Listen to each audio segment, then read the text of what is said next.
Break के बाद चलिए आगे बढ़ते हैं और लगातार हमारी मुहिम जारी है। हैशटैग इस्तेमाल करिए न्यूज नेशन एक्सपोज्ड लव जिहाद, NN एक्सपोज्ड लव जिहाद। और लगातार देश के बड़े बड़े शहरों से जो पीड़ित बेटियां हैं वो हमारे साथ जुड़ रही हैं। उनकी दर्द भरी दास्तान को हम इसलिए आपके सामने रख रहे हैं क्योंकि किस तरीके से लव को, प्यार को, इश्क को हथियार बना लिया गया धर्म परिवर्तन के इस घिनौने खेल में, इस बात का आपको एहसास हो और देश की बेटियां इससे सबक मिले। कानपुर से बड़ी खबर यह है कि कानपुर में लव जिहाद का एक और केस सामने आ गया। कानपुर के किदवई नगर में लव जिहाद का यह केस सामने आया। हिंदू युवती को बहला फुसलाकर एक मुस्लिम शख्स ले गया जो पहले हिंदू शख्स के तौर पर पहचान बदलकर इस महिला से मिला था। उसने अपने प्यार के झांसे में फंसाया, शादी की और उसके बाद धर्म परिवर्तन का घिनौना खेल खेलना उसने शुरू कर दिया। विरोध करने पर युवती पर हमला भी किया गया, प्रताड़ित भी किया गया, टॉर्चर किया गया, चोट पहुंचाने की कोशिश की गई, चाकू मारकर युवती को जख्मी कर दिया गया। युवती का आरोप यह भी है कि उसे बीफ खिलाने की भी कोशिश की गई है। पीड़ित परिवार ने थाने में अब शिकायत दर्ज करा दी है। यह बड़ी खबर कानपुर से है जहां पर लव जिहाद का एक बेहद गंभीर मामला सामने आ गया। और चलिए सीधे रुख कर लेते हैं जयपुर, कानपुर और मुंबई से जो पीड़ित बेटियां हैं वो हमारे साथ जुड़ी हैं। कानपुर से हम रुख करते हैं। आपने जिक्र किया था कि सचिन शर्मा इस पहचान के साथ वो शख्स आपसे मिला था। पहली मुलाकात कब हुई थी, बातें आगे कैसे बढ़ी, सहमति कैसे बनी और कब आपको लगा कि आपने जिंदगी का सबसे बुरा फैसला कर लिया? आप तो एक बड़े जाल में फंस गई, एक बड़ी साजिश का शिकार हो गई। सर, आपने जो क्वेश्चन पूछा मैं उसका जवाब दूंगी, लेकिन उसके पहले मुझे एक बात कहनी है। आप प्लीज़ मेरी बात सुन लीजिए। देखिए, जिस वक्त मेरे साथ ये केस हुआ था, जब इस लड़के ने मुझे चाकू मारी है, तो जब मुझे पुलिस वाले हॉस्पिटल लेके गए हैं तो हॉस्पिटल में मैंने अपना मोबाइल एक पुलिस वाले को दिया, उन्हें पैटर्न बताया, पासवर्ड बताया। उन्होंने मुझसे बोला कि बेटा मतलब तुम्हारे घर पे कोई नंबर हो तो बता दो, मैं कॉल कर दूं। तो मैंने अपना मोबाइल निकाल कर उन्हें पासवर्ड बताया, दिया। उन्होंने कॉल की मेरे घर वालों को, उसके बाद से मेरा मोबाइल नहीं दे रहे हैं वो लोग। और जब मुझे हॉस्पिटल में ही एडमिट किया गया, मैं ICU में रही हूँ। उसके बाद मेरे घर वाले कई बार गए हैं थाने मोबाइल लेने के लिए, और मेरी गाड़ी थी, बड़ी मुश्किल से तो उन्होंने गाड़ी दी है। इसके बाद जब से मोबाइल में कई बार मतलब घर वाले जा चुके हैं मोबाइल पूछने के लिए, मोबाइल का पता नहीं रहा। बोलो, पहले तो बोला कि हाँ रखा है, दे देंगे, परेशान ना हो। फिर 23 को मैं हॉस्पिटल से डिस्चार्ज होकर घर आ गई। 31 को धर्मेंद्र जी मेरे पास आए हैं मेरा बयान लेने के लिए। उनसे भी मैंने पूछा कि सर मेरा मोबाइल कहाँ है, तो उन्होंने बोला हाँ बेटा है, आपको मिल जाएगा। जब भी 2-3 दिन हो गए तो नहीं कोई पता पड़ा, तो मेरे माँ बाप और मेरे जो वकील हैं वो थाने गए हैं पता करने कि मतलब मेरा मोबाइल कहाँ है। तो उन्होंने बोला कि आप मतलब लड़की का मोबाइल चौकी में है। जब वो लोग चौकी गए तो वहाँ पता पड़ा थाने में। इसी तरह से मतलब मेरे माँ बाप को और वकील को इधर उधर। ठीक है, ये बेहद गंभीर बात आप बता रही है कि किस तरीके से एक पुलिस वाले ने आपका मोबाइल लिया, घर वालों को फोन किया और मोबाइल अपने पास रख किया, आपको उसने मोबाइल नहीं दिया। ये बेहद गंभीर आरोप है आपका। इस बीच बड़ी खबर यह भी आ रही है कि लव जिहाद पर न्यूज नेशन ने जो मुहिम की शुरुआत की है, जिस बड़े मुहिम की शुरुआत की है, इस बड़ी मुहिम का असर दिखना अब शुरू हो गया है। राज्यसभा में बीजेपी सांसद है राकेश सिन्हा, उन्होंने न्यूज नेशन की इस मुहिम की तारीफ की है, इसका जिक्र किया है। न्यूज नेशन ने सही मुद्दा उठाया है लव जिहाद का, ये बात कही है राकेश सिन्हा ने जो कि सांसद हैं। ये इस वक्त की सबसे बड़ी खबर। राज्यसभा में बीजेपी सांसद राकेश सिन्हा जिन्होंने न्यूज नेशन के इस मुहिम की तारीफ की है, उन्होंने ये कहा है कि न्यूज नेशन ने जिस गंभीरता के साथ, जिस संजीदगी के साथ इस बेहद गंभीर मसले को उठाया, जिसका जिक्र बार बार किया जाता रहा है, वो बेहद गंभीर मसला है और इस पर आगे सोचना विचार करना चाहिए, सरकारों को सख्त होना चाहिए। सुनिए क्या कुछ कहा राकेश सिन्हा ने।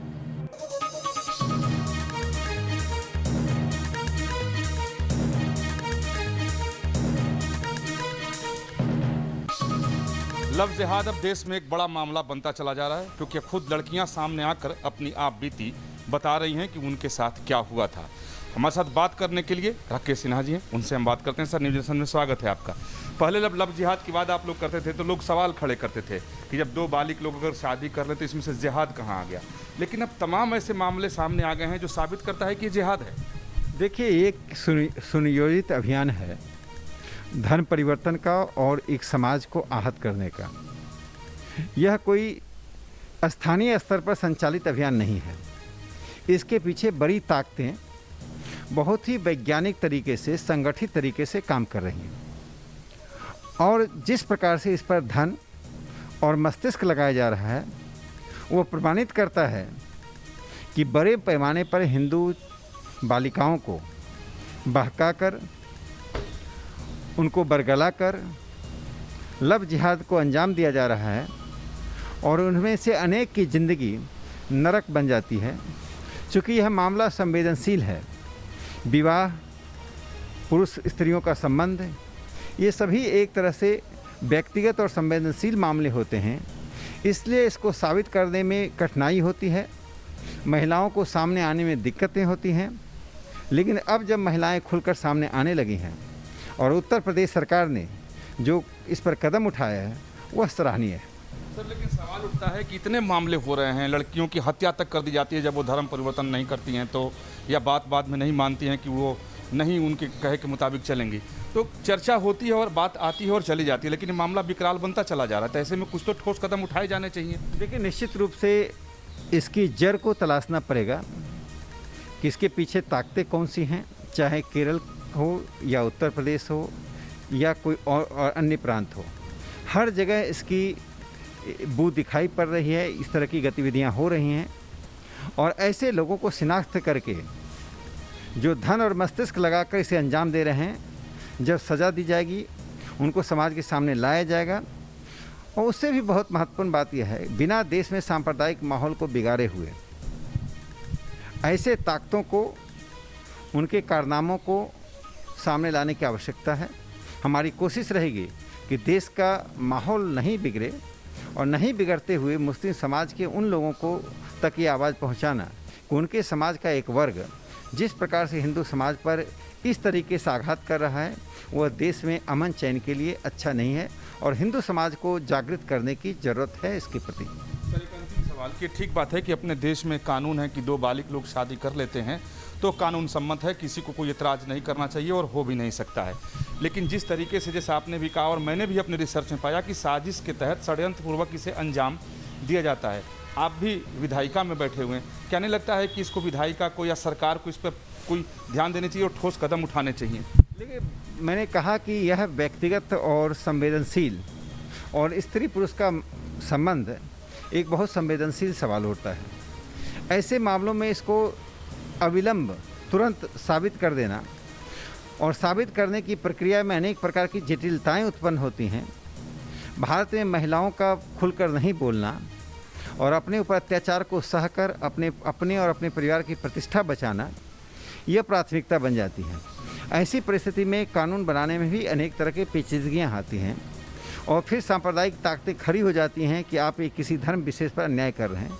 मुझे लगता है कि कानून से ज़्यादा महत्वपूर्ण है ऐसे ताकतों को शिनाख्त करना और समाज को ऐसी गतिविधियों के प्रति जागृत करना। सर, न्यूज़ नेशन पे बहुत सारी लड़कियां अपनी बात को बता रही हैं, कैसे उनके साथ जिहाद को अंजाम दिया गया। देखिए, मैं न्यूज़ नेशन का अभिनंदन करता हूं कि एक समाजशास्त्रीय विषय को उठा रहे हैं। मैं इसे सांप्रदायिकता से अधिक समाजशास्त्रीय विषय मानता हूं, क्योंकि जो सांप्रदायिक ताकतें हैं उसके पीछे उनका पूरा समाज खड़ा नहीं है। एक वर्ग है जो उम्मा में विश्वास करता है, जो बाहर से संबंध रखे हुए और सुनियोजित ढंग से इसको अंजाम दे रहा है। उसका उद्देश्य, कई उद्देश्य हैं, जिनमें एक इस देश में जनसंख्या का संतुलन पैदा करना, हिंदू समाज को आहत करना और देश के माहौल को बिगाड़ना है। हमें इन तीनों से बचने की कोशिश करनी चाहिए।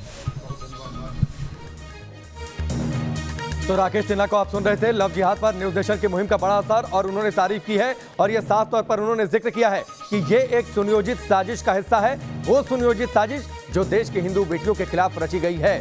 लव जिहाद पर न्यूज़ नेशन की मुहिम का बड़ा असर और उन्होंने खुलकर यह कह दिया है कि न्यूज़ नेशन की इस मुहिम का अभिनंदन करते हैं और इस मुहिम को आगे बढ़ाएंगे। सरकारें इस पर और सख्त हों, ये वक्त की जरूरत है। ये बड़ा बयान राकेश सिन्हा का।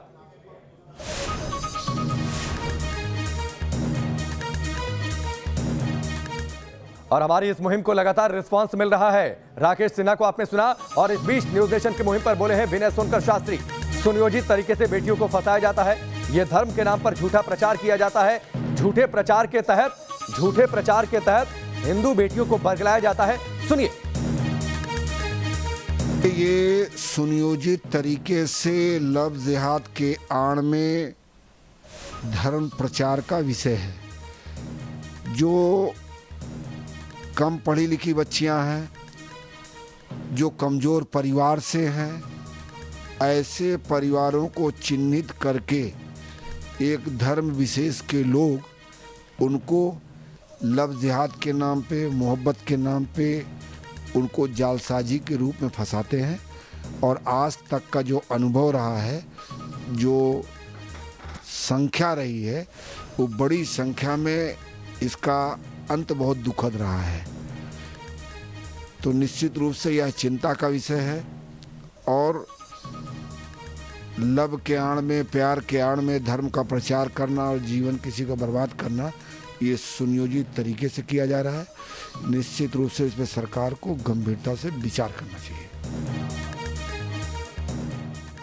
तो विनोद सोनकर शास्त्री को आप सुन रहे थे, किस तरीके से लव जिहाद एक जहर के तौर पर समाज में काम कर रहा है, कैसे हिंदू बेटियों को फंसाया जा रहा है, उनकी बातचीत आप सुन रहे थे। यहां पर रुकेंगे एक ब्रेक के लिए, लेकिन ब्रेक के उस पार जयपुर, कानपुर और मुंबई का रुख करेंगे।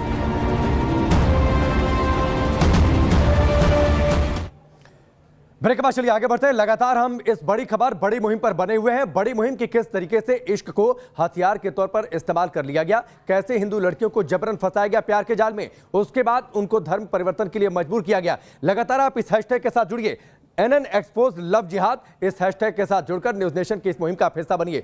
सीधे रुख करते हैं अब जयपुर का। जयपुर, कानपुर और मुंबई से 3 बेटियां इस वक्त हमारे साथ जुड़ी हुई हैं।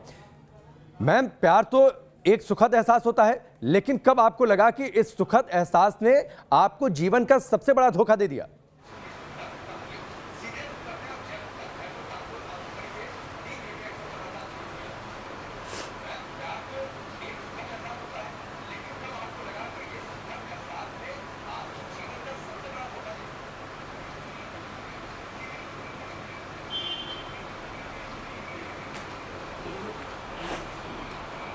आवाज आ रही है आपको?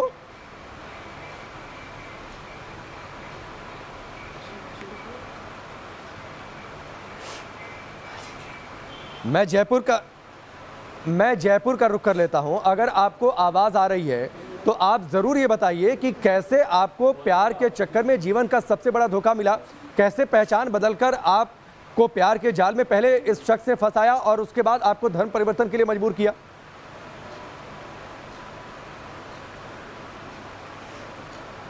मैं जब स्कूल से आ रही थी ना, उस समय उसने मेरे को कुछ पिला के और फिर मुझे लेके गया था यहाँ से। जी, उसके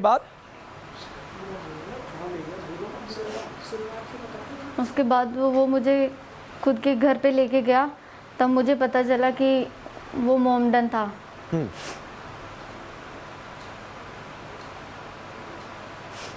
फिर इसके बाद तो आपको घर वालों ने टॉर्चर किया मुझे कि क्या आप एक थोड़ी सी बातें मैं चाहता हूं कि अगर आप क्लियर करें तो आपकी जो दर्द भरी दास्तान है वो और ज़्यादा बेहतर तरीके से देश के लोगों तक पहुंचे। जब आप जिक्र कर रही हैं कि आया था, कुछ पिलाकर अपने घर लेकर चला गया, क्या आप उसे पहले से जानती थी तो उसकी पहचान क्या थी? फिर घर लेकर गया तो आप जिक्र जैसा आप कर रही हैं कि पता चला कि वो मुस्लिम है, इसको ज़रा आप तफसील से सामने रखें।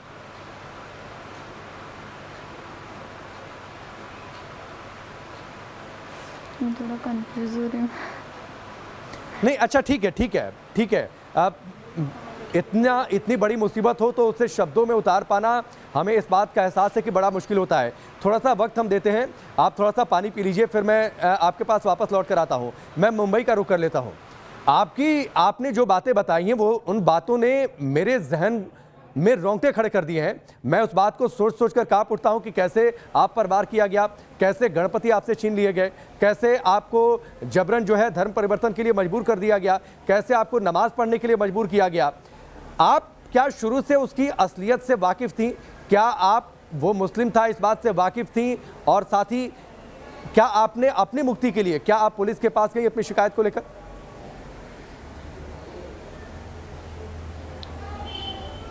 जी, मैं पुलिस के पास गई। 2016 में मैंने FIR किया और FIR करने के बाद इंस्पेक्टर कोलम ने मेरी FIR ली थी और ये सिलसिला चलता रहा। 2016 के बाद जब मैं ये FIR करने गई तो उसके घर से उसका भाई और उसके यहाँ का एक स्टाफ अजय सक्सेना और जुनैद सिद्दीकी मेरे घर पे आ गए। ज़बरदस्ती मेरे ऊपर गन रख के मुझे बोलते कि केस वापस लो, नहीं तो तुमको यहीं मार डालेंगे। तो मैंने केस वापस तो नहीं लिया, लेकिन हाँ मैंने कहा ठीक है मैं वापस ले लेती हूँ। तो मैं इनको लेके, ये मेरे को लेके वहाँ गए थाने में। मैंने कोलम सर को मैसेज के थ्रू बताया कि सर ये मेरे भाई नहीं है और ये जुनैद सिद्दीकी मुस्लिम आदमी है, ये मेरा भाई कैसे हो सकता है, ये मेरा ब्रदर नहीं है। और अजय सक्सेना उसका ही स्टाफ है, अजाज कुरैशी का, ये लोग मुझे ज़बरदस्ती यहाँ तक लेके आए, लेकिन कोलम सर ने भी मेरी कोई मदद नहीं की। ये कोलम सर कौन है जिनका आप जिक्र कर रही हैं? कहती रही सर प्लीज़ मुझे केस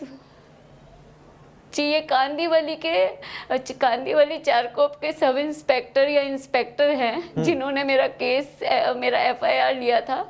और मैं इनसे बार बार, बाद में इन्होंने कहा मेरा ट्रांसफ़र हो गया, आप अभी आइए तभी आइए, मुझे घुमाते रहे, लेकिन मेरी कभी मदद नहीं की। मेरा सच्चाई जानने के बाद भी इन्होंने मुझे कोई हेल्प नहीं की। मेरे पास सारी WhatsApp डिटेल्स है, कॉल रिकॉर्ड्स है मेरे पास। इन लोगों ने मुझे कितना प्रताड़ित किया है। मैं हाथ जोड़ के सिर्फ ये पूछना चाहती हूँ, मैं आदरणीय मोदी जी से ये कहना चाहती हूँ कि ये स्वतंत्र भारत है और मैं आपके स्वतंत्र भारत की हिंदू राजपूत लड़की हूँ।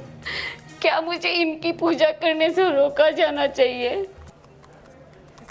मैं सिर्फ ये पूछना चाहती हूँ आदरणीय मोदी जी, योगी जी, मेरे सारे हिंदुस्तानी भाई बहन से कि क्या मुझे इनकी पूजा करने से मार पिटाई पड़नी चाहिए मेरे ऊपर, कि मुझे लातों से मारा जाता है, मुझे कहा जाता है नमाज पढ़ो।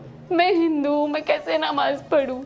जब मुझे सूझबूझ नहीं थी, मैं 13 साल की थी, मैं मेरे जो खून में है हिंदुत्व, मैं उसको कैसे बदल सकती हूँ? किसी के मूर्ति फेंक देने से, किसी के मूर्ति जला देने से क्या मेरा धर्म परिवर्तन हो जाएगा? इस बात का एहसास है भारत एक स्वतंत्र देश है और इस स्वतंत्र देश में सभी को अपने धर्म के पालन की भी स्वतंत्रता है और किसी को इस बात का हक नहीं बनता कि कोई किसी के धर्म पर प्रहार करे, उसके धर्म का पालन करने पर रोक लगाए, उसके भगवान की पूजा करने से उसे रोके।